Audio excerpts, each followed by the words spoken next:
All right, everybody, and welcome back to another episode of the Enough to Keep Going podcast here on the E2KG network.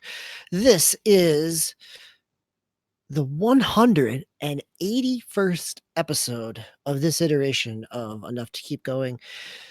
Gentlemen, thank you for being here tonight. With me is Towmaster99. How are you, sir?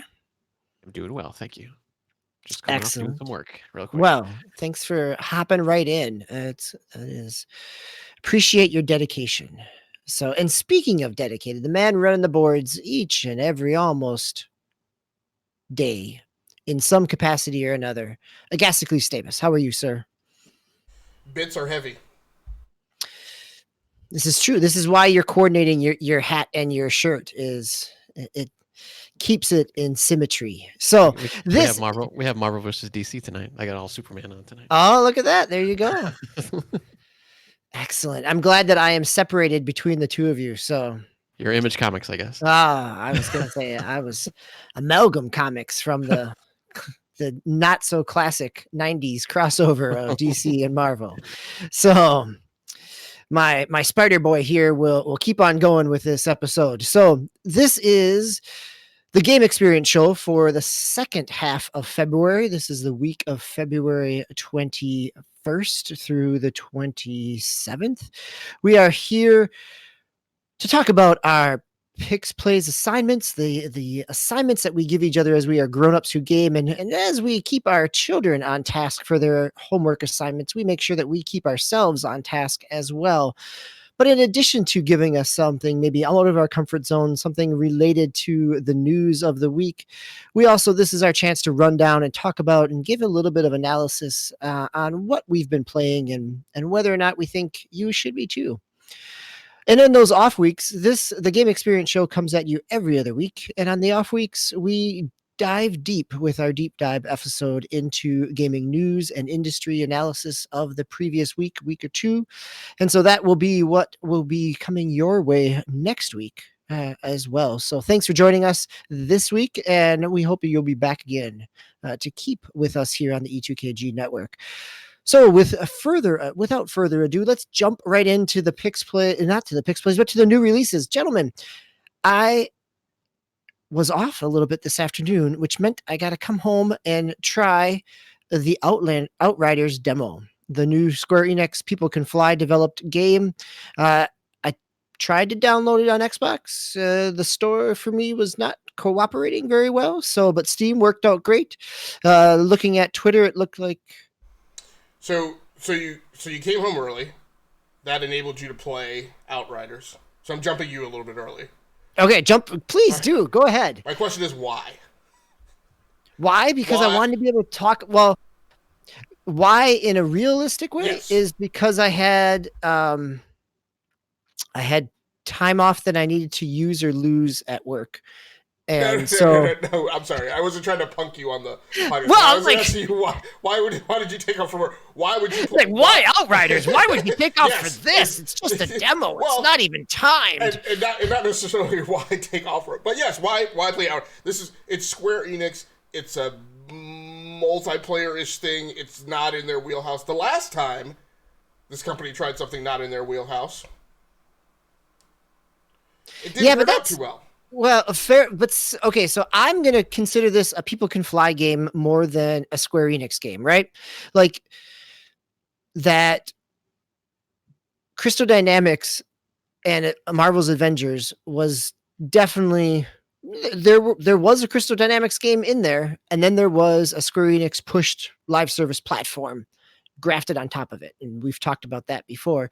In this case, in People Can Fly case, in Outriders case, they've been very clear that this is not a live service game. That this is more in the, while it looks like Destiny in terms of like loot and gear and class-based structures, that is very much more in the Borderlands mindset of this is a co-op or single player experience. This is there is no PvP. It's all PvE. It is not. It is a contained and confined experience. This is not a live service game. So that in and of itself made me interested, because we haven't seen that in a while because there has been the push, and usually unsuccessfully, into the live service area. What were you going to say, I guess?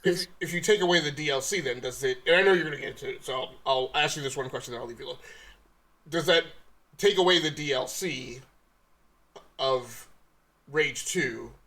Does that make Outriders kind of cut somewhat in that cloth? Oh, that's a good question, right? I mean, I would assume that that Outriders is going to end up with DLC as well, right? That is, but so yeah, I would think that. Yeah, I mean, I think to some degree, I don't remember Rage 2 enough to know how loot focused it was. But yeah, I mean, it really is. It let's to sum it all up. After playing for 2 hours or so, it feels like if if Destiny and the Division kind of got together and just like our Marvel DC amalgam comics and Outriders is the amalgam of that, right? Like the movement is similar to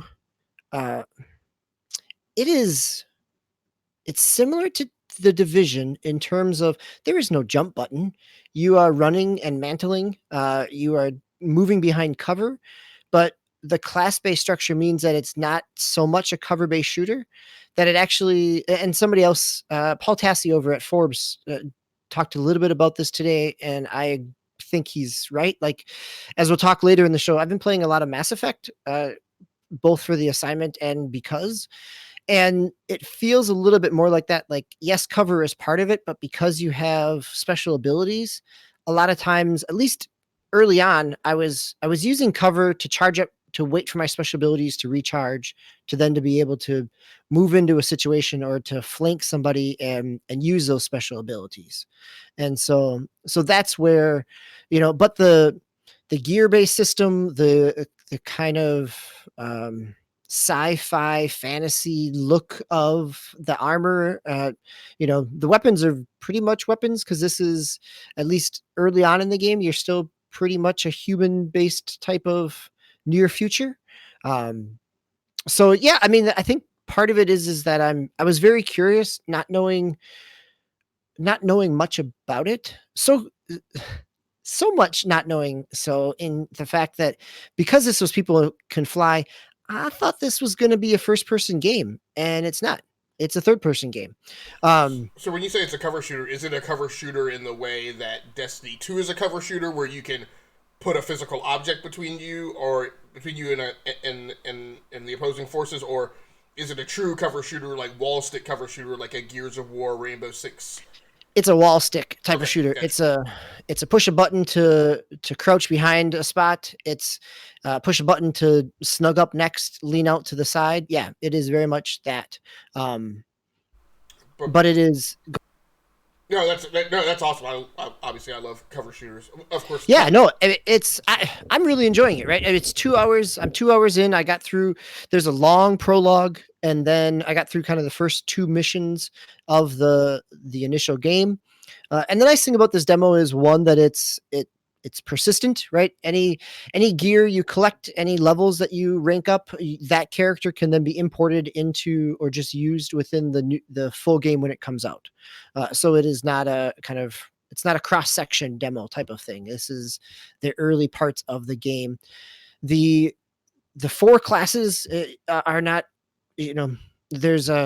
are not super rare, but they all have a little twist, right? So they have some archetypes in there, but they also end up having some special abilities based on the lore around the game. So you got a sniper class, you've got kind of your magic class, you've got a melee class, and a kind of tank class.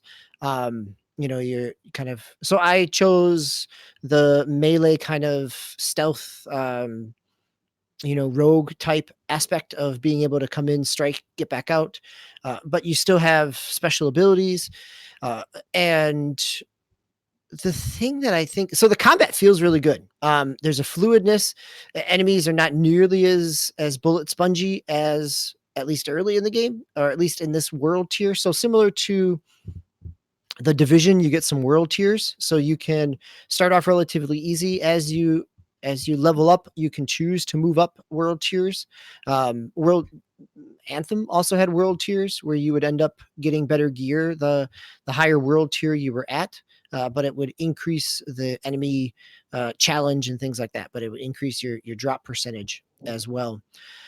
So the combat feels good. There's a lot of movement to it, but there's also the ability to feel strategic because of the cover based pieces. Like I spent a little bit of time flanking, waiting out somebody, waiting for them to come around. So there's it's not kind of as much. For the most part, Destiny, unless you're in a raid, for the most part, you're kind of just running and gunning, unless they've thrown a challenge puzzle in front of you. Where the Division is very much a cover based, shooter aspect. So I think it's enjoyable. I'm going to play more. I'm going to try some different classes. I'm going to try it on Xbox because I want to see what it looks like in 4K, because running on my PC with a 1080 monitor is, I can see some pixelization there. So I'll be interested to see what the graphics look like, and also what the graphics look like in the final game compared to the demo. But I would think at this point, since the game comes out the beginning of April, it's probably pretty much the same, right? This is not a beta. This is a demo. The one thing I want to say before I kind of, it works. It works well, not only in terms of its combat and mechanics, but it got me interested in the world. And I think that that's one of the things, like, as much as we've had conversations about loving the combat moments in Anthem, like the early part of Anthem just kind of throws you into this existing world. Here, yeah, there's a long run up to kind of tossing you out into the middle of the game, but by the time I got tossed out into the game, I actually cared, or was interested enough to want to keep going. So the story setup there is, and I think in some ways it also helps that this these are humans. This is people who have fled Earth, seeking another population, seeking another planet. Definitely after playing some Mass Effect Andromeda over the last 2 weeks, have some similarity vibes there of kind of fleeing one galaxy or solar system looking for a new habitable planet.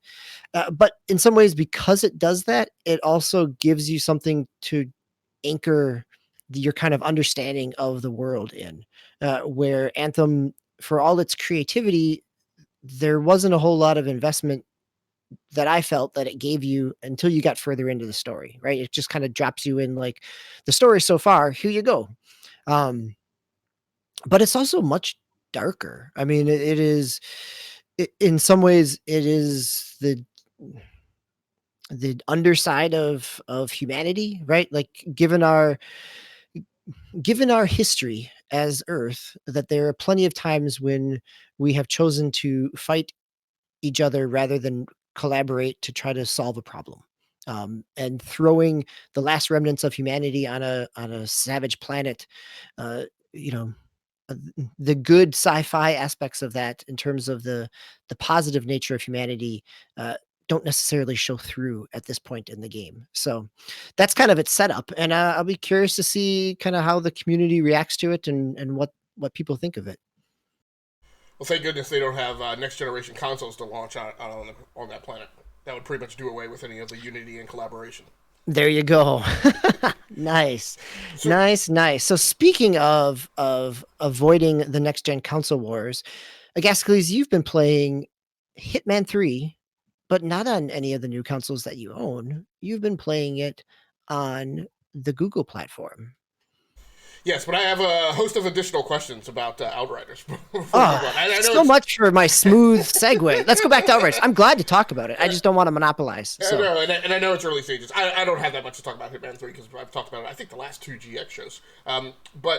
So what is there in this game for a Tau Master who doesn't like games that don't have jump buttons?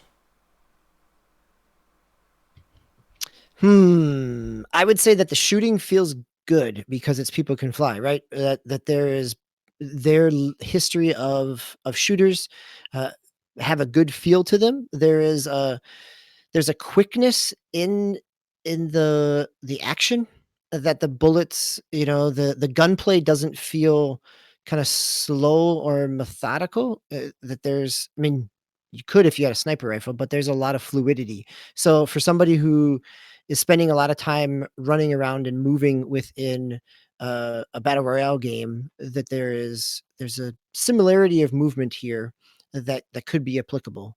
Um, you know, I don't know, right? For Master, who's not a big Borderlands, who's not a big gear grind type of person, I don't know that this is the same. You're not going to find that same type of loop there. I think I've found so far the combat satisfying, but I would almost say that it is also possible that Swiss may find this a little more enjoyable than Master, both because it's third person, but also because it's co-op. I could see this could be something where Swiss and Vela play together as well, because you can go through the whole campaign together and have class abilities that highlight each other to be able to do combos off and things like that. It's only 2-person then co-op? No, you can do a 3-person co-op. Yep. Oh, okay. 3 Yep. So there's 4 different classes, but you can have 3-person, teams. And you mentioned it's a long run up. It's a bit of a slow burn at the start. Is it Monster Hunter World slow?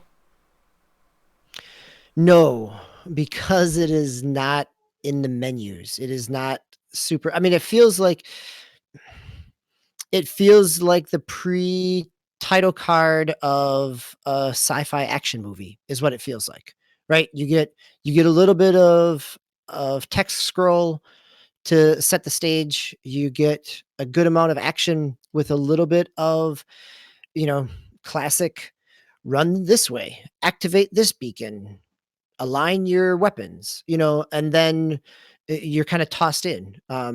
So it's not all kind of cutscenes and talking, but there are action pieces there that give you a nice kind of ramp up into the tutorial aspect of things, but still kind of do the tutorial in a way that ties into the narrative of the opening.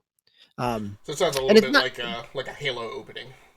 Yeah, I would say that works, right? I mean, it is similar to that, and in some ways, there's some similarities there to some degree, right? This is not a spoiler because this is the opening. Is that the opening takes place 30 years before the game, and you part of the narrative pieces that you were part of, in some ways very similar to the Mass Effect Pathfinders of Andromeda, that you were an outrider who was supposed to come and help chart the planet that they were settling on to provide spaces and habitable zones for humanity.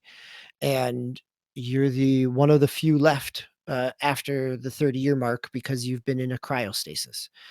So there is some similarity there. And there's some, unique things going on within the planet that have caused the environmental conditions that once seemed like a paradise world. There's a whole lot more sci-fi mystery going on there that also gives you some of your powers. So it's a neat setup. I wasn't really sure I was going to buy into this setup, but I was surprised to be engaged in it. So they do a nice job of hooking you.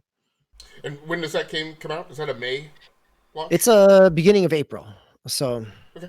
Yep. And my last question before I roll on, unless Master has anything else, is that a new mic? Yes, new to you. I think I've had it for the last couple weeks. Oh, gotcha.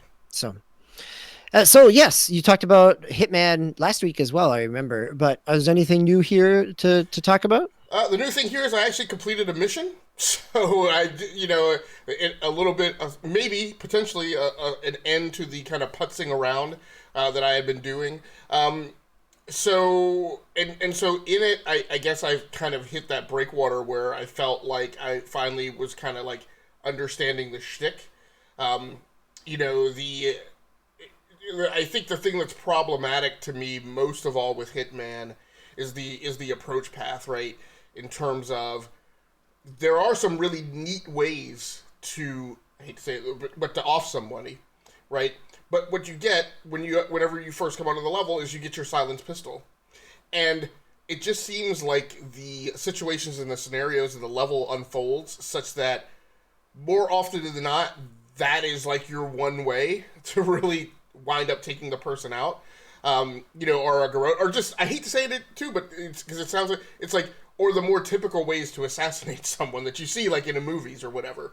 The really cool ways to take somebody out, like, poisoning somebody's drink. First of all, you have to find that object on the level. Most of the time, it's not something that you just start with.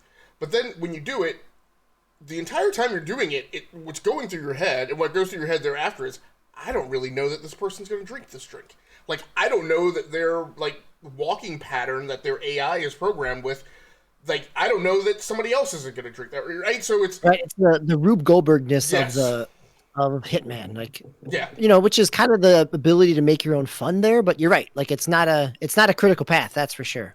Yeah, and then like I said, like I mentioned the last few weeks, right? Then it's like if it doesn't work the first time, you totally lose that.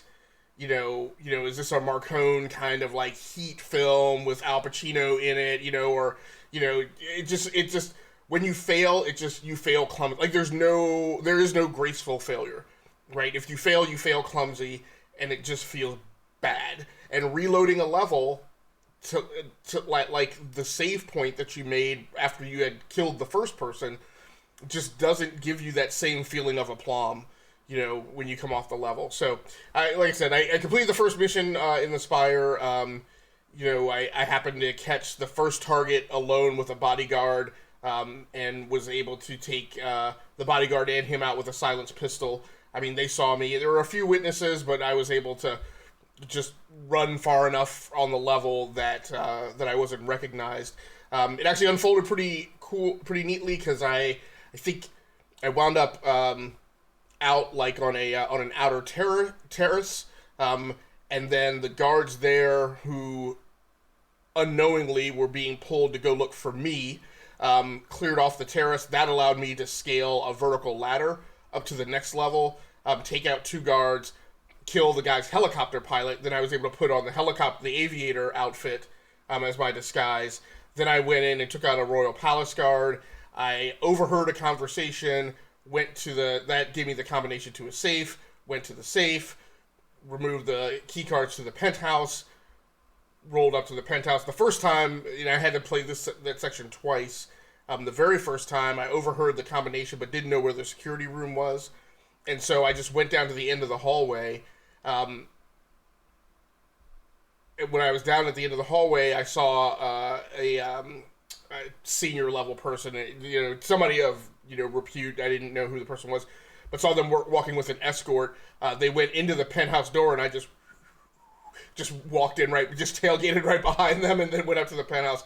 I failed killing the second mark when I was up there, but when I came back and played it the second time, I figured out where the security room was, got the pass key, went up there, poisoned the guy's drink. He happened to drink it, so that worked out well. And then it was a pretty short exit to get out of there. So, I was pretty happy with the way that it came off. Again, yeah, the game felt kind of clunky, but it's a plus. I didn't realize when I started the game, I thought that there were 12 levels in the game. There were actually only 6. And so, to a certain extent, I've mentioned before how some games like that, it felt kind of like the golf swing effect. It's like I hit the one ball good off of the green out of 18 holes, right, one time, and it made me go, oh, I can play golf. Right, sure. Like that's the type of story you want out of Hitman, is like, I did this, then this, and this happened, and then I, scrambled to do this. Like, just listening to you, you can hear it in your voice, see it in your face, like, that's exactly the golf swing effect. Like, yep, it works, I just can't always capture it, but when I do it, it's the payoff. Right, exactly. So yeah, that was pretty much it. It played well. I'm trying to remember. I can't remember. Like I mentioned a couple weeks ago, I got a new Chrome box with piece of gear that I was testing out, and I did have some opportunities to play on that. I had been playing on my phone, and so I was playing with the Stadia controller. But playing it on the Chrome box or on a PC Hitman is just a nicer game to me when I'm able to play with mouse and keyboard because you get a lot more refined control. So overall, a decent experience. Definitely set me up to put me on a glide path to not put that game in the penalty box and say, oh no, I should go back to this and play through some more of it. Nice. Well, I'm going to quick hit on Mario 3D World Bowser's Fury, which came out for the Switch last week. It's Mario 3D World on the Switch. But actually Bowser's Fury is the part that I want to talk about. I've played through some of it with my sons. My one son has finished it. Another is playing through the Bowser's Fury pieces. It's more of an open world, but it is a relatively confined space. It is an open world in a real open world sense. Like you are in an islandy type of, it has a 3D world aspect to it where there's all little pop-outs of short little missions, trying to get a cat shine and, the equivalent of the stars. But it's not a hub world jumping into portraits or going through doors or planets like other Mario open worlds, are. It is really just a big, it's a big space, which means the load times are a little significant, little there. They're not huge because it's Nintendo, so they've optimized it. And it also makes it feel a little different as well when you're used to a much more confined Mario, either in a level to level or in kind of a hub world aspect, like having this space that you're triggering little puzzles in and short little mini levels. It really feels fun. It has some of the same, it's got the fluidity, the movement fluidity of Mario Odyssey as you're moving around a 3D space, but it has the tightness of kind of objectives that 3D World had. So instead of having this giant space to kind of run around and find a hidden, a hidden star or coin, you've got, you've got little targets and there are cat shines in there, but they give you little platform puzzles to get. But then even within those little mini levels, there are you're collecting the big cat shine, but you can also collect 5 small ones for that level, or they'll tell you how many are in that space that you need to collect. So there's some exploration involved within each of those spaces. And because it uses the 3D Mario aspects, there's a lot of different movement types. So you've got, the boxes that have the little propellers on them to move you up and around. You've got cannons, you've got your standard cat aspects. And then you get the whole kaiju monster Godzilla Bowser aspect that's coming in, which actually changes the dynamics in some ways in a really fun way that it starts to rain or snow depending on where the level is, and that that Bowser's coming. And if you get a cat shine, you'll once he's there, if you get a cat shine, you'll kind of send him away for a short period of time. And if you fight him, if you become a giant cat Mario and fight him, you can send him away for a longer period of time. So there's this kind of push-pull tension within the world of trying to get through and explore when that he's kind of creeping back. It almost has that same, I don't know that the remake was as successful in this, but the nemesis of Resident Evil 3, where something kind of always at you and you kind of, it's pushing you forward, but you want to go around and get as much ammo as you can, type of thing, or collect as much, as many shines and coins as you can. So it creates a different dynamic, and it's a lot of fun. I guess unfortunately it's maybe 5 hours worth, maybe longer if you're really trying to squeeze everything out of it. There is some, after you beat Bowser completely, there is some additional spaces that open up. And so there is some more time to wring out of it. My sons and I really enjoyed 3D World when it came out on the Wii U. My son, it was one of the early games that my younger son pre-ordered because he was super excited because we played it at an E3 preview at Best Buy, back when there were those things. But if you've played through all of 3D World, this is not a full this is a small little taste of something new. If people have never played 3D World, it's a really nice addition to an already solid package. So is Bowser as annoying as the Nemesis was in the original Resident Evil 3, or is it a little bit more No, because you can forgiving? fight him, right? I mean, because you That's true.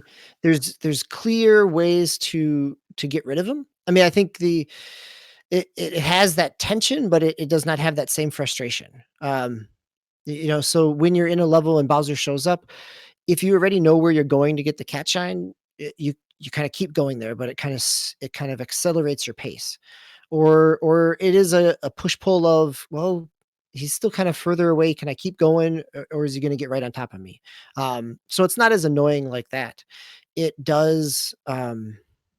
It has created a few moments where he is about to come, but because you don't know his exact timing, that my son has grabbed, or I've grabbed a cat shine before he's actually come, and so it doesn't actually push him away. Where if we would have waited another minute or two to grab that cat shine, we could have used it to repel him. So there's that aspect of it, which again isn't a bad thing. It just kind of changes. It makes it a more dynamic experience than a traditional kind of Mario. Get to the end of the level, go on to the next part. Get to a boss, go on to the next world. Those are pretty rote,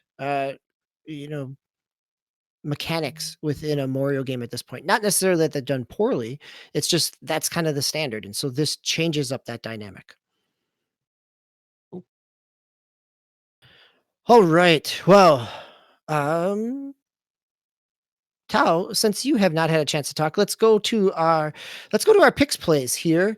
So this is our PickZ PlayZ. We had talked about expansions, and actually today with Sony's State of Play and the announcement of a Final Fantasy VII remake expansion with Yuffie, ties in nicely to our assignment. But our assignment really was stemmed from a different Final Fantasy coming out with an expansion with Final Fantasy 14. So it was to have us revisit some of our favorite expansions or things that we consider ways that have expanded our gaming experience, and see what works, see how it holds up, or if there's been value in coming back to some of those story world expanded opportunities. I'm trying to think of the word to use besides expansion and expanded, and I'm totally at a loss there. So, talking about a large expanded landscape, Tao, you've been playing Skyrim on Switch, which has all the expansions into it, right? Yes.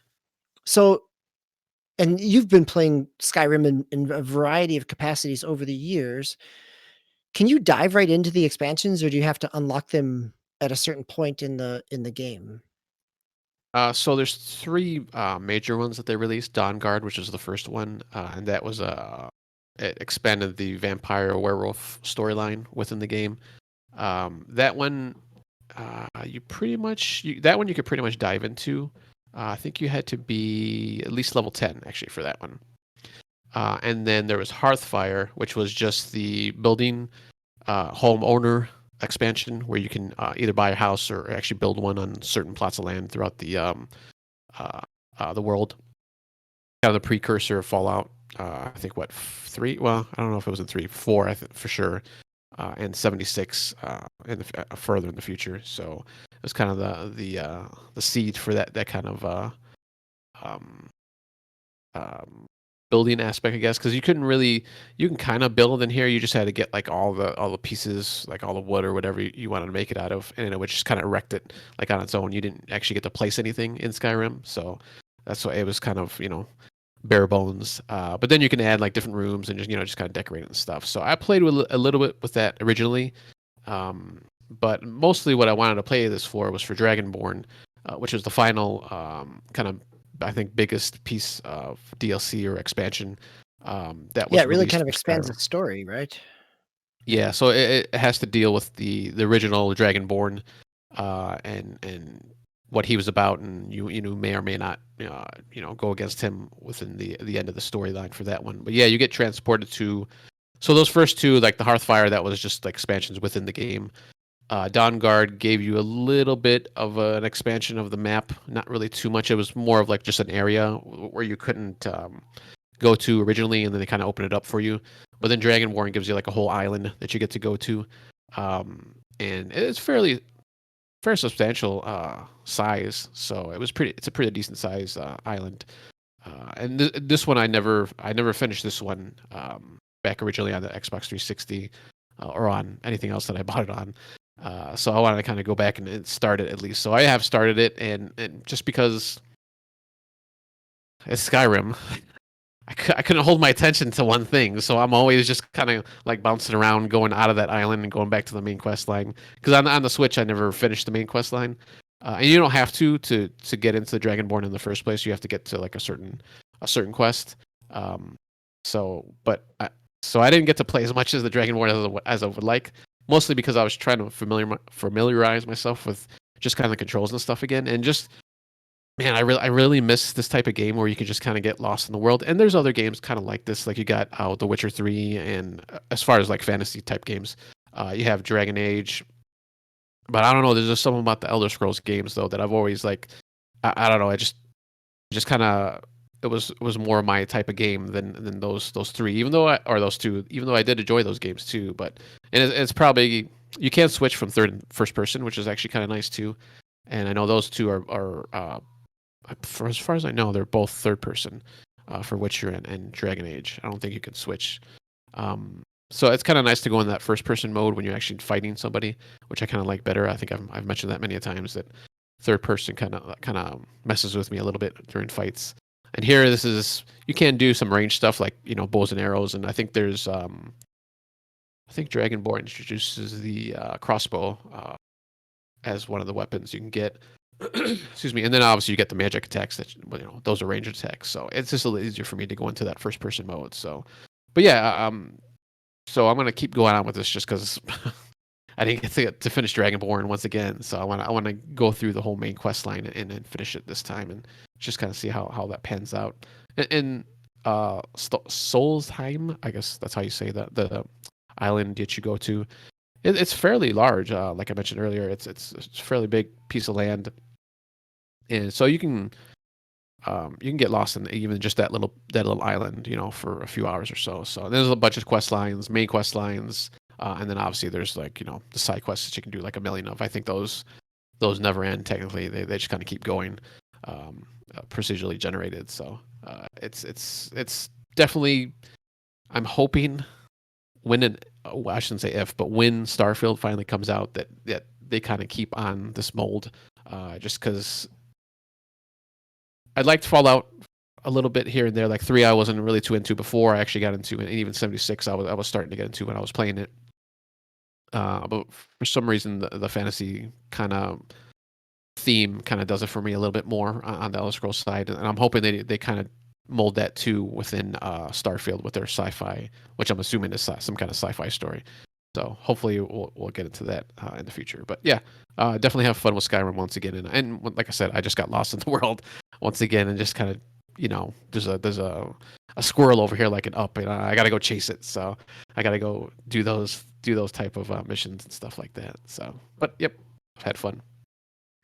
Good. Well, as we are keeping our yin and yang for Tau Master, let's move from the fantasy realm to the other side of the coin with some sci-fi. So I have been playing with all the conversation, or not all, with the initial conversation of the Mass Effect Legendary Edition. I went back and chose to play some Mass Effect 2 DLC. I played both Stolen Memory with Kasumi, which I had never played before, and I also played a little bit of the Lair of the Shadow Broker, right? The Liara expansion, when she becomes the Shadow Broker at the end there. That since she wasn't in the story of Mass Effect 2. I I have played through Mass Effect 2 3 times. In the early 2010s, I played through Mass Effect 1 3 times, 2 3 times, and 3 3 times, all within the same kind of probably year or a little more. Because kind of just mainlined BioWare games for a little while there. But I played through them with my canon shepherd, who made choices that were kind of sometimes Paragon, sometimes Renegade.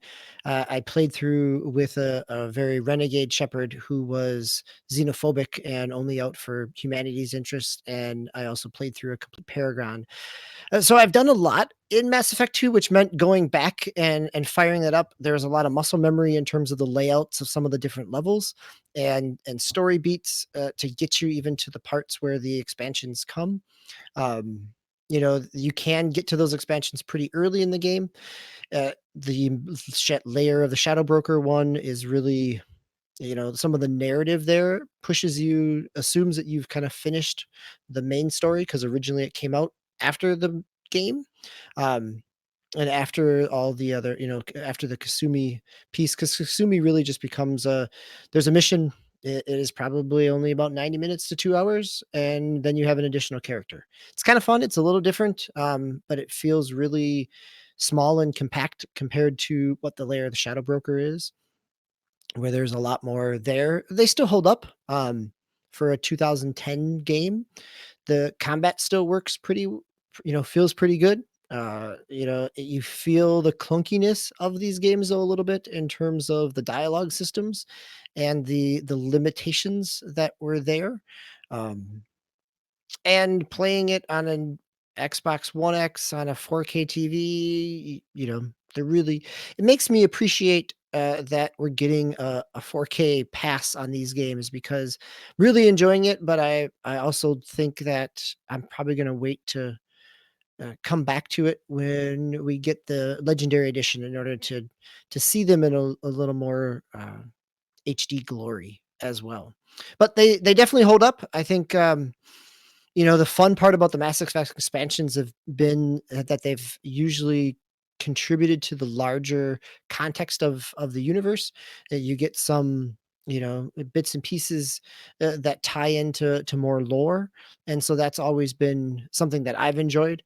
And in Mass Effect 2, those expansions definitely contribute to that, and the Liara Shadow Broker definitely leads into Mass Effect 3. But it also leads into some of the other comics that were going on at the time from Dark Horse, and there were some other narrative pieces that Mass Effect has always tied in from other media as well. So definitely enjoyable. I'll be curious to see how. I kind of also wanted to play these now to have a recent comparison point when the Legendary Edition comes out in May, to see what's been changed, how they feel a little bit different or not. I'm sorry. So did you say how long the expansions were, or about how long? So Stolen Memories is, I powered through it in an evening session of maybe like 2 hours. And that was kind of exploring everything, trying to grab as much as I could. You could probably power through it even faster. Shadow Broker, if I think it was probably double that. It's 4 to 5, because you have multiple spaces that you're at. You're on one planet. You end up going to, an asteroid belt close to the sun for the actual layer of the Shadow Broker, which has some really cool set pieces. So there's a little more involved there, and it is a little lengthier. It's probably, if you're streamlining through, I think I pushed it probably closer to 8, because I was spending time in a lot of dialogue and challenge and kind of exploration there. So I wasn't sure who initially did this PickZ PlayZ. Was that you, or was that Agascles or Swiss? I think it might have been Agascles. I don't remember who came out with the PickZ PlayZ initially as well either. Okay. So But I was just wondering because like one of the main questions here, or not main questions, but kind of the one main points that for the PickZ PlayZ was what we actually thought an expansion was, and I guess this is kind of a question for all of us though. I mean, is it for you as an expansion more because of the time that you spend in it, or is it like the content that comes out for that piece of that DLC that comes out for it, or a little I mix of both? think I get what you're saying, right? Like it's not so much like if I have a short time with an expansion, but it develops the world that I've enjoyed in a game, that's a valuable expansion. Could also be a valuable expansion just to have a different character that brings in a whole different set. I've actually thought about taking this whole assignment in a different route, because one of the other expansions that I've spent time with over the last during this PickZ PlayZ assignment is the Mass Effect Andromeda tie-in books. That, there are 3 tie-in books to Mass Effect Andromeda. I've finished 2 of them and kind of halfway through the third one at this point. And those to me very much feel like an expansion of the game, because they build on that world and give me a much more expanded experience when I go in and play that game. So, I intentionally, during the times of Mass Effect 2 and 3, even 1, I read some of the books there because I wanted the expanded universe aspect of that, which then gave me a more robust experience within the game. So I think an expansion with it for a game, I'm willing to take that in a more, broad stroke and say that there are multiple ways that a game can be expanded in order to give you a better experience. Okay. I was just wondering. Yeah, Guess, no. please, I don't know. I don't know if you had any thoughts on what an expansion is or should be. Well, there's. I know, especially coming from like a PC background, because expansions was a little bit different back in the day. As like almost a whole nother game, basically. Right? It's not a boxed expansion versus a DLC. Yeah, that's very true. There is a distinction, I think, for some gamers. Yeah, and now I see what you're getting at. And I pretty much, by and large, I mean, there's a deliberate reason why when I wrote this, I didn't make an attempt to define expansion, because I think it's gonna. I mean, for gamers that have a past and a history of coming through previous generations and so forth, I largely just find that the term expansion, DLC, just these new dang generation of gamers, using those terms in conversations with people typically does only harm, because what they are, we're just in a world where there are so many different subjective opinions on what that could be, and so to me, the technical term DLC applies to everything, right? If it's digital, it's downloadable, and therefore everything is downloadable content, right? Whether it's an expansion or a skin or whatever. So, now in my head, what I connote is, DLC, I guess for me in the past meant, not an expansion pack, but either additional adventure content that was shorter than something I would equate to the mini game add-on, the Game Plus kind of thing, which is typically some percentage of time of the full game, or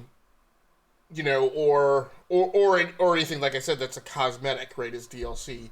So, I mean, and we've had the case of Hitman III, where, in the pre-show, DB was asking, how is that applicable to an expansion? It's because you can build your own game by installing all those modules into one instance. I mean, we have Call of Duty now, where everything comes from the same launcher, right? So, to a certain extent, is Warzone, deals for the most part, I'm just getting to a point where I'm dispensing with the term now, because it's all over the place.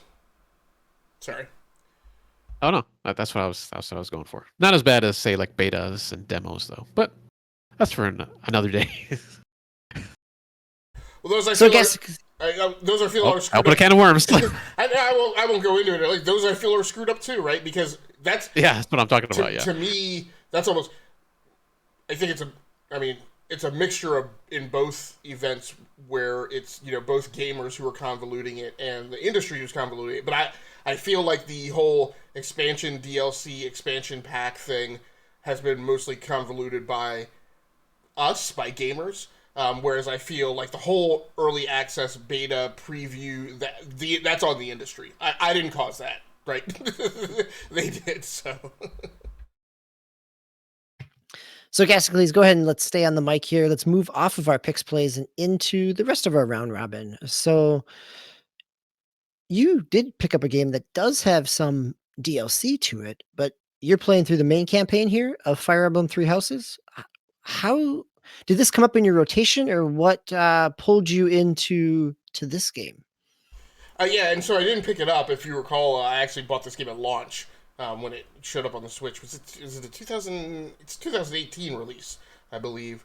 And so it's just one of those games that was kind of, I mentioned, one of the things I wanted to do in 2021 was pocket some time away to spend with games that, like, playing them for 20 minutes doesn't do you anything. You really need to squirrel away like a 3 or 4 hour block of time to spend on them. Fire Emblem Three Houses falls into that category, and so what I had done previous to this last weekend is I had spent time triaging all my systems to like the bare minimum of the games that like were in that envelope of what I wanted to play.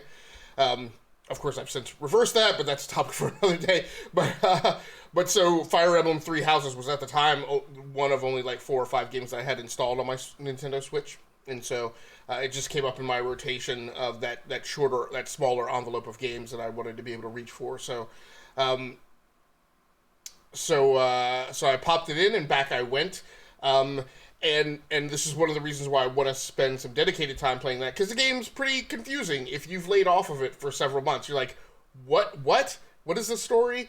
And so I was a little all over the place. It also has some very deep mechanics, just in terms of, you're a teacher at the academy.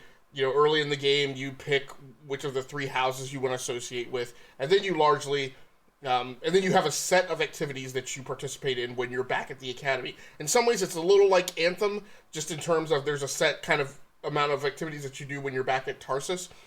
But it's a little more complicated because it is essentially kind of like a real-time version of what you do in the Total War games when you're in the strategic mode.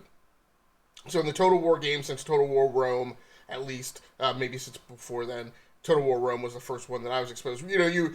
You have a strategic part of the game where you kind of look at the large campaign map. You do a lot of things of managing resources, moving your family around, making critical decisions. And then, at certain points you move into an adjacent square with an opposing unit and you go into real-time combat. This game is kind of a little bit like, it's a weird kind of mishmash of something like that, but also... the racing games or like a hockey game, just in terms of like you also have a calendar, and so in the in-between times between games, you're deciding what to do about your rink, right? You make all your stadium, you make all your decisions about like your stadium and your team and your roster, and so it's a lot like that, but it's real time.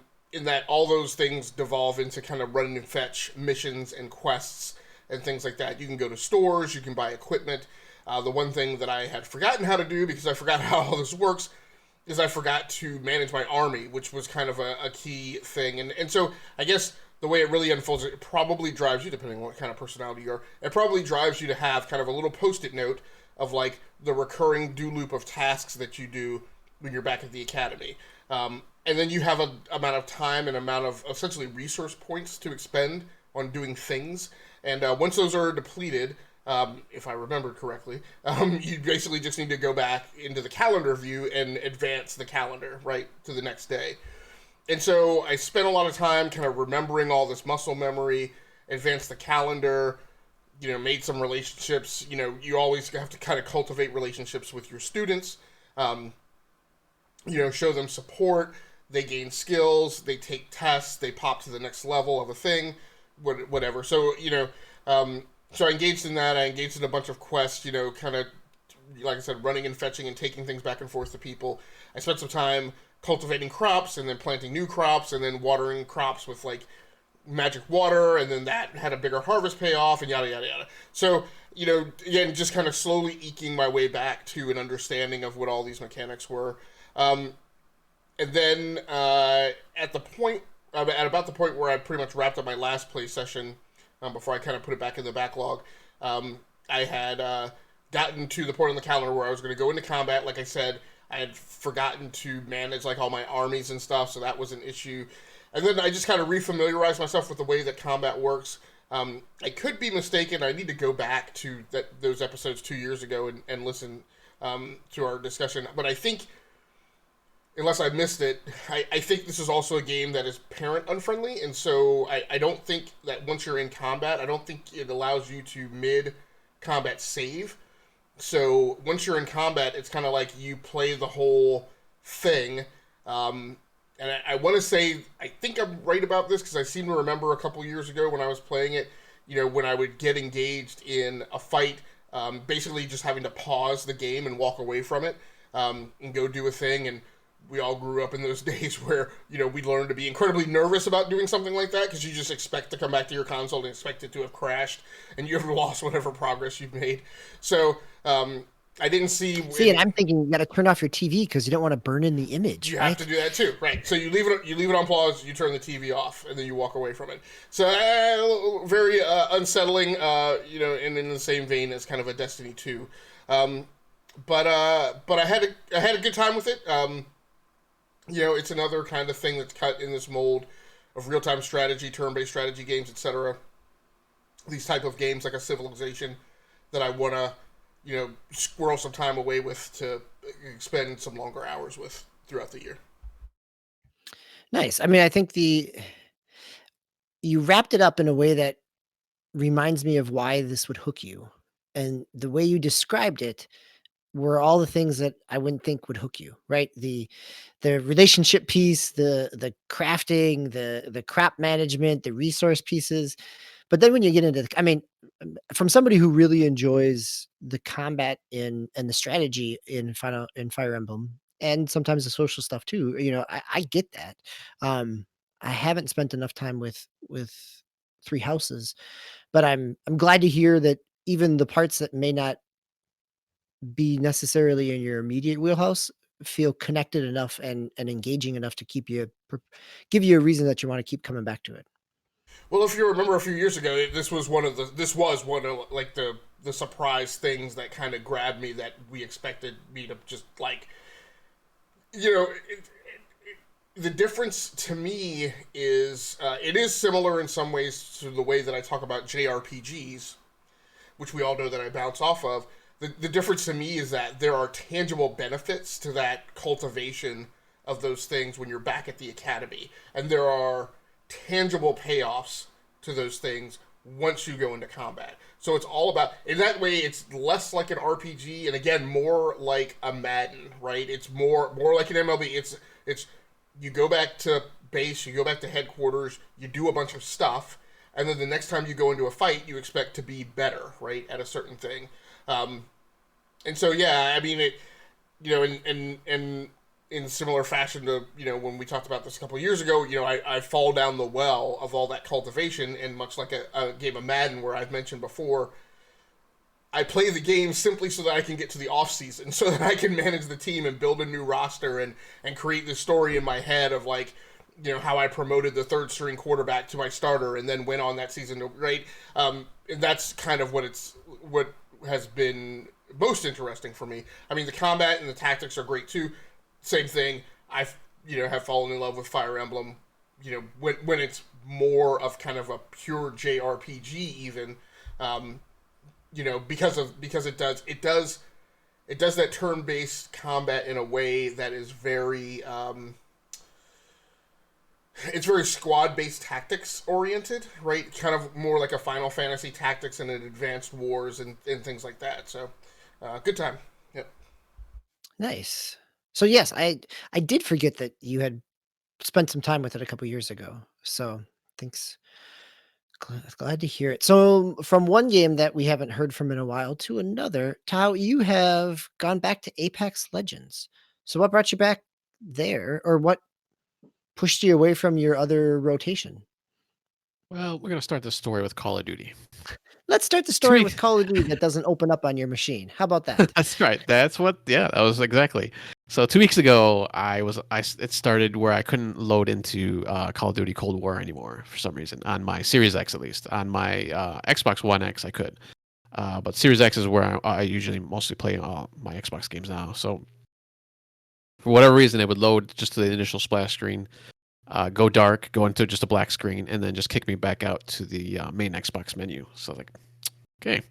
So, I did my internet searches, and this is obviously a common problem that was going on from the last update at that point. So I was like, all right, I'm gonna try a couple different games. So I tried crap, I can't remember the Ubisoft name now. The Battle Royale game that they have.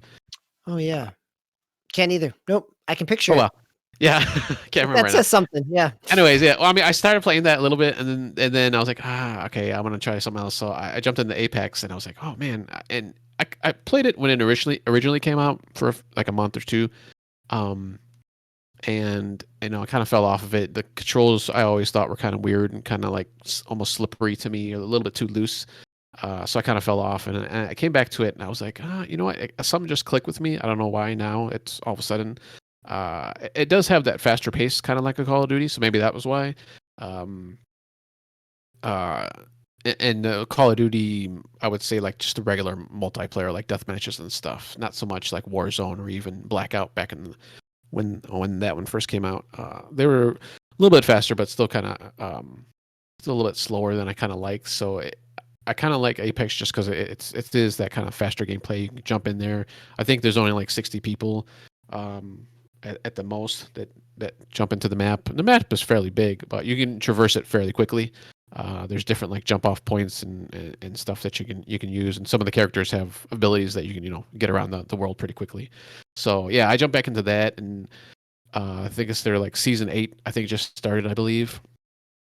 And I actually ended up buying the battle pass for that game, so I'm gonna be playing it because I wanna get my money through the battle pass. But I enjoy the game too, though. And something I didn't put in the show notes was I actually been playing with my son also.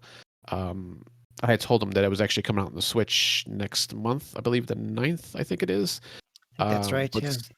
yeah, but since I got the Series X, he's using my Xbox One S. So I put it on that machine, and we actually been playing recently. So within the last week or so. So it's been actually kind of nice to have somebody there that I can actually talk with, because I usually just, like most multiplayer games, I just play with randoms for the most part. Trying to get some people to play with, maybe hopefully in the future. So I'll be able to get that team going. And right now, I think all they have is duos and trios, which I do like the trios better. And then a full like four person squad. Excuse me. And I'm not even sure if it ever went to four people. I think it was always been 3, as far as I can remember. So I think so too. yeah. So, and they've expanded the roster of characters too that you can pick from, and each person has some kind of ability that's unique, more or less unique to them. Some of them have similar abilities, but there's like something just off about it. But yeah, I think they started with, I think like 6 or 7 maybe. Yeah, 6 or 8, and now they probably doubled maybe, or just about doubled. So, and you have to. I think there were 6 that were unlocked, and you could purchase 2 more initially. Yeah, and then as you kind of progress through the game, you can get that in-game currency, or you can just buy the in-game currency and unlock them. But I think I think I only had the 2 extras. I did those 2 extras, and I haven't bought any more since, at least not right now. So we'll see. We'll see what happens. Maybe I can acquire it with the battle pass, because they usually give you extras. So, and right now with the battle pass, they just give you skins for that. I was hoping maybe they would let you unlock something, but I guess not. So I was wishful thinking on my part. But yeah, they just give you different skins for the current characters. So that's all right. But yeah, I'm gonna enjoy it. I'm gonna own it. Like I said, even if I didn't have the battle pass, I'd still play just because my son's playing now too. So it's having a great time. We did have 1 win so far, so that's pretty good. We're doing a duos game. Nice. And I've had like 3 wins, I think now. I just had another one the other day, just doing like random trio games. So at least I'm getting the wins. So it's nice. Yeah, I enjoyed that game when it came out. I went back to it last year for a little bit in season 5, I think. So that's fun to have it to play with your son, and that's enjoyable. It's Hyperscape. That was the game. Yes, Ubisoft I would game. look that up too. Hyperscape is. Yeah, I just remembered it. Thank you. The Ubisoft game. So, my question before we move off of Apex is: there's a Call of Duty patch today, in theory, that might allow you to play the game again. but now that you purchased a battle pass, is it going to divide your time? Do you feel like you're going to stick with Apex for a while and circle back around to Call of Duty? How do you see this playing out?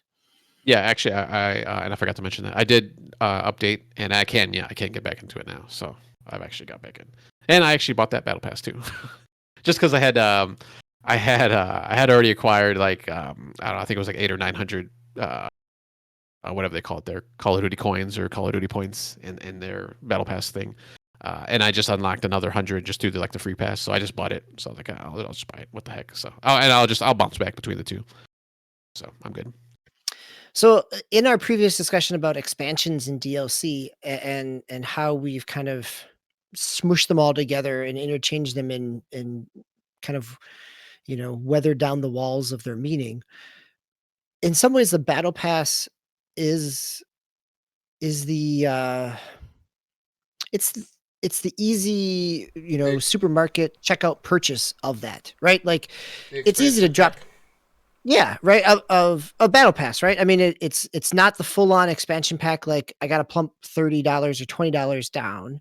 This is $10, and it's gonna give me something for 2 to 3 months, and potentially. I mean, I can see for somebody invested in a game, there's the value per time spent in a battle pass is potentially different than the 2 hours I spent with Kasumi in Stolen Memories, which at the time when it came out probably was $10. It was probably $6 to $10 when it came out, and I was done with that in 2 hours. Yeah, and I was actually thinking about that too when we were talking about that earlier about the battle pass side, and I think the battle pass. Since most of the games now, like especially the battle royale games, they give you the free content as far as like in game, like the guns and maybe a few skins here and there, but actually like world content where they actually change the world, say like Fortnite or Apex, actually gives you another. They actually have 2 maps right now, so they actually give you a whole nother map that you can do. Hyperscape, I'm not sure what they've done on their side, if they've done anything to the actual world. And I know Warzone's like changed the world a bunch of different times. I think that the battle pass offsets that free content. I'm assuming that's what they're thinking, or how they're thinking goes with this battle pass pricing, and being able to buy these different things, and even just the different skins that you can do on the various games in Fortnite, and even Apex. You can just buy a skin if you want to, if for your character or for a gun or whatever, like banners and all these other kind of like knick-knacky things that you can do with your character. I think that kind of offsets that time spent for the world, the kind of the world building stuff that they give to you free nowadays. Yeah, and I don't know that that's a good news story, right? Because in a lot of ways, those of us who are buying battle passes are subsidizing access to that content for the people who refuse to put any money ever into a game, right? Who feel like they should just be awarded free content simply based on the amount of time that they spend playing a game. Yeah. Yeah, right. We've had those conversations of, it's nice to be able to invest back or to pay somebody for their labors in terms of giving them a purchase as well. Yeah, and it's not to be judgmental, and I'm just pointing out that there are people that in a microeconomy, right? There are dynamics to that, and every consumer isn't equal, and so that's all. Yeah. So Gasicles, let's circle back around to you and Borderlands 3. So I played a little bit of Borderlands 3. I played some of the DLC to keep the theme of the episode going. I played some of Moxie's DLC this past week with a family member and had some fun with it. And the nice thing about the DLCs is it's a much tighter story that propels you forward. I always, at least I'm enjoying it more than I did the main campaign because it feels tighter. But what brought you back into Borderlands 3? And did you finish the main story or are you coming back? It's also had some seasonal content. Right now they've got the Valentine stuff with hearts above people as seasonal content. So again, a nice connection point to the theme of our show here. Yeah, and I just went into it mainly just because, like I said, I've been rearranging what's installed on which system, and so I played this on a system that has an AMD card. I bought a couple of 5700 XTs last year, and so I'm playing it on a system with like I said, an AMD GPU.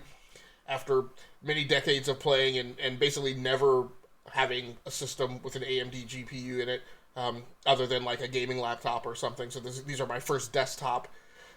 These are my first self-built desktop PCs with an AMD card, and I think I had an AMD card once that was like a pre-configured system from Best Buy like decades ago. And I'm playing it on a system where I've got a couple 165 hertz monitor 1080p monitors on it. And I've broken out one of my little mini gaming keypads. So it was just kind of like peripheral porn. Is my opportunity to kind of mess with some hardware and get back into it. I had been playing things like Railway Empire and lots of strategy. Fire Emblem 3. So I'd been playing lots of strategy games. It was a chance to get back, to a first-person shooter without putting myself down the well of getting back into Call of Duty. I had, as I mentioned, I think maybe last episode, but I completed the battle pass on that. Was proceeding past the battle pass, but I was like, Call of Duty is just very super intense, right? Shooters are intense, but playing Call of Duty competitively just kind of amps everything up a level. I was looking for a little bit more of a chill experience, right, with that same edge of combat. So, Borderlands 3 has delivered a DirectX 12 update that corrects some of the broken DirectX 12 implementation that they rolled out in late 2019. And so I don't know if that's been delivered fairly recently, but I did get a pop-up message that it did. So I think it's been fairly recent that they put that in. So the game, continues to look well. I put it into benchmark mode after I, configured a few things, and I was getting, anywhere from 90 to 130 frames per second on it. So I was pretty happy with that performance overall. Borderlands 3, as we all know, improves upon just some of the gun porn that was like in the overload threshold. That's what originally attracted me to the game before there was a Destiny, and going back all the way back to Borderlands 1, and that continued to be the reason why I went back to the series. But after a while, it just got to the point where there were so many guns that gaining another one just kind of became felt pointless. I'm like, right, yeah, it's just another one, yeah, right? Unless you really feel strongly about the way a certain type shoots, it's right. just another. Everything, when the ground is littered with them, it's right. There's the scarcity is not meaningful. Yeah, and it created a really arduous inventory management scheme, right? Because it was this constant comparing of weapons and I think stats. it still does, even in Borderlands 3. It's a lot better in that they just give you a number, right? For decades, I have done this thing since loot drops became a thing of looking at the value of weapons, right? Which is how I did in Borderlands. But the problem is that the values were sometimes different depending on when you were just by yourself managing inventory versus when you were interfacing with a storefront. And sometimes when you were interfacing with a storefront, they applied different values to weapons in different ways. So what do you pick? And you pick damage, right? Would normally be the thing that I would look for. I would compare damage amounts, but in a game like The Division 2, you can't compare just damage amounts because it makes a huge difference, when you look at the other stats of how much total ammo you carry and what the rate of fire is, right? So this is all these inventory management schemes sometimes are just a statistical overload for me because I pay attention to those quantifications, right? For other people, I can see that it's not that big a deal, but for me, who gets a little bit obsessive about things like that, it's a problem. But what's great in Borderlands 3 is they just give you a power number, right? Which is what I love. That puts it in the realm of more like a Forza, where cars have different stats, but at the end of the day, you get a score, right? And that's what I most prefer. And then you can just say, oh, this weapon is an 83. Okay, compare that to this weapon that's a 73, and I obviously know which one I should arm and which one I should throw away. So it helps a huge amount. And then, then you can care about like those smaller details, like, well, maybe I should have a shotgun just so I can put the people down like in one shot. But I need something that's long range and scoped and that kind of stuff. And so it's a little bit easier from a management perspective. I do feel like the accessory modules are different. Like, so I feel like it's more difficult now, though, in Borderlands 3 to manage shields and grenade attachments, whereas I felt that was actually easier in Borderlands and Borderlands 2. So 6 or one, half to the other. There's trade-offs here and there. But, I'm having a good time with Borderlands 3. It's one of those games that I think you and I both bought it at launch. I played, as is the case with a lot of games, I played a certain amount of time. And I actually made a pretty good go at Borderlands 3, but I was playing it with other people. And the unfortunate reality is when I'm playing a story-based game, except when I play with you guys, right? Because you guys are fine actually stopping and watching the cutscenes and listening to the story and things like that. Most other people that I play with, they're just ground pounding their way through the meat grinder as quickly as possible. So the story didn't really, I just didn't really have enough time to pay attention to it. So it's quiet now. I'm playing it offline. I'm not streaming it, and so I'm grasping a little bit more of the story out of it. I've played through Borderlands twice. I've probably played through 60 or 70% of Borderlands 2, but I probably spent the least amount of time with Borderlands 3. So it's been pleasant, going back to it and spending some time kind of in a quiet space and getting time to pay attention to the story and what's going on. Nice. Yeah, as somebody who has not gone very far into the story, I think I'm still only like I'm in the teens, high teens at this point, maybe 18. Of Borderlands 3, right? I've played through the pre-sequel. I've played through Borderlands 2 twice. I played once and then played the New Game Plus. And Borderlands 1 did the same thing. But finding the time to play through it with somebody versus play it by yourself it's a different commitment piece. It's also interesting to hear you talk about the gear score piece, because I have found myself using that less than I think it's intended. In part because just the way I play it, and because I'm playing when I'm playing with family, I'm playing on a PlayStation. And I think if I was playing on PC, I wouldn't care about accuracy nearly as much because of mouse and keyboard. But I find myself opting for a lower gear score if my accuracy is, if it's an 80 versus a 60, I'm going to take the gun that's going to connect more, even if it doesn't do as much damage. So I still find myself juggling some of those stats, and in Borderlands fashion, also trying to, do I have an electric one? Do I have a corrosive one? Just in case I get into that aspect of I need something to take down shields. But you're right. It is easier to manage. I always wish I had more space in terms of that. Other than the map, I really enjoy Borderlands 3 and its quality of life improvements. So that's fun.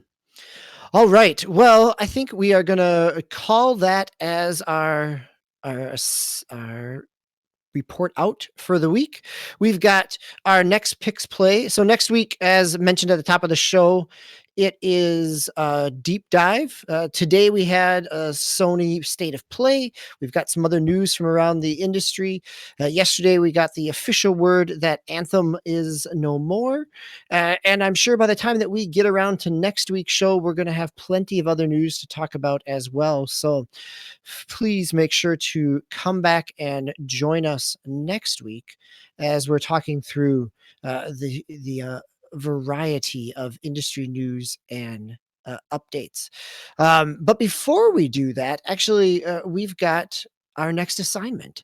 So right now on both PlayStation and Xbox, Sony's MLB The Show is doing their technical test. That this is usually they have done an alpha in December-ish, beginning of January. This is a little later, given all things COVID in terms of development cycles, but the tech test is available both on PlayStation and on Xbox. And if you're an Xbox insider, you can get in and take part in the tech test. We can't say anything more than that, other than the fact that it exists if you're in the tech test. But what it does say to me is this was a pretty big announcement to me as a baseball fan, as a MLB The Show fan, to have a platform exclusive game jump from uh, proprietary from one system to be multi-platform. Suddenly, this year, having it launch both day and date on Xbox and on PlayStation is a pretty big get for PlayStation, but also probably revenue base wise, probably a pretty big a valuable piece for the studio as well. And I think it shows the potential of some changing dynamics in terms of how comfortable and confident Sony is in their place in the market, that what could have been a platform seller for them, that they are comfortable making it a multi-platform and selling it across as well. But some of that's conjecture. But for our assignment, really it is to look back at other platform exclusives that have or franchises that have jumped from just living on one platform and moving multi-platform. So maybe this is the death of the Dreamcast and Sonic jumping over to Xbox and Nintendo with Sonic Adventure 2. Maybe this is Sony's first party games coming over on PC with the announcement today of Days Gone and Horizon Zero Dawn came over last year. There's a number of potential aspects here. And so what I want to do is give us a chance to go back and revisit one of those. Maybe it's something in our backlog, maybe it's something from way back in our past, but to not only think about it as a game, but also what its legacy has been. So did it open the floodgates to a lot of other games on cross platforms? Was it a one and done? So that we've got some options here and hopefully some interesting conversation for next week as well, or for 2 weeks from now. Next week, again, is our deep dive. All four of us will be here. And Tao, you are on the mic as our host. So hope you'll come back. Everybody watching, listening to us, I hope you'll come back and join us, join in our conversation. And we're glad to have you. So, gentlemen, any last thoughts, any final things before we wrap up the show for tonight? All right. So for myself, DBQ Hams, for Agasically Stamos and Talmaster 99, this has been episode 182 of the Enough to Keep Going podcast on the E2KG network. So as always, play the games you love those you play with, and take care of those around you. Good night, everybody.